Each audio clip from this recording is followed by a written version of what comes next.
ভারতের বিপক্ষে ম্যাচ দিয়ে শুরু হবে এশিয়ান কাপ বাছাই পর্ব।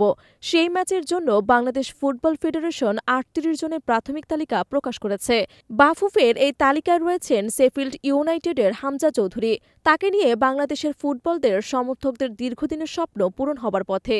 ইংলিশ প্রিমিয়ার লিগে খেলা এই ফুটবলার বাফুদের দলের তালিকায় ২৮ ফেব্রুয়ারি থেকে জাতীয় ফুটবল দল ক্যাম্প শুরু হওয়ার কথা।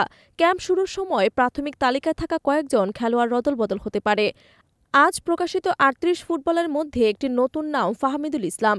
ইতালি প্রবাসী ফুটবলার ফরোয়ার্ড হিসেবে ইতালিয়ান ক্লাব ওলবিয়া কালসিও এফসিতে খেলেন। বাফুফে এমন একটি তথ্য দিয়েছেন। ৩৮ জনের মধ্যে বসুন্ধরা কিংসের সর্বাধিক ১৪ জন ফুটবলার রয়েছেন। বসুন্ধরা কিংস পয়েন্ট টেবিলের সুবিধাজনক অবস্থানে না থাকলেও জাতীয় দলে তাদের খেলোয়াড়দের আধিক্যই বেশি প্রাথমিক তালিকায়। শুধু দেশি ফুটবলার নিয়ে খেলা আবাহনী থেকে আছেন ৮ জন। জাতীয় দলের বর্তমান অধিনায়ক জামাল ভুঁইয়া ঘরোয়া ফুটবল খেলেননি। এরপরও কোচ তাকে প্রাথমিক তালিকায় রেখেছেন। এদিকে রহমতগঞ্জের হয়ে জাতীয় দলের একসময়ের ফরোয়ার্ড নবীন নেওয়াজ জীবন এবার ভালো পারফরমেন্স করেছেন। ৩৮ জনের মধ্যে তাকে রাখতে চাননি কোচ হ্যাবিয়েং ক্যাবেরেরা।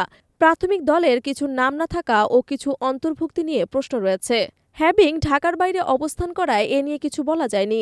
ক্যাম্প শুরুর সময় অবশ্য খেলোয়াড় তালিকা নিয়ে তিনি উত্তর দেবেন বলে জানা গেছেন। ২১ ফেব্রুয়ারি প্রিমিয়ার লিগের দ্বিতীয় লিগ শুরু হবে।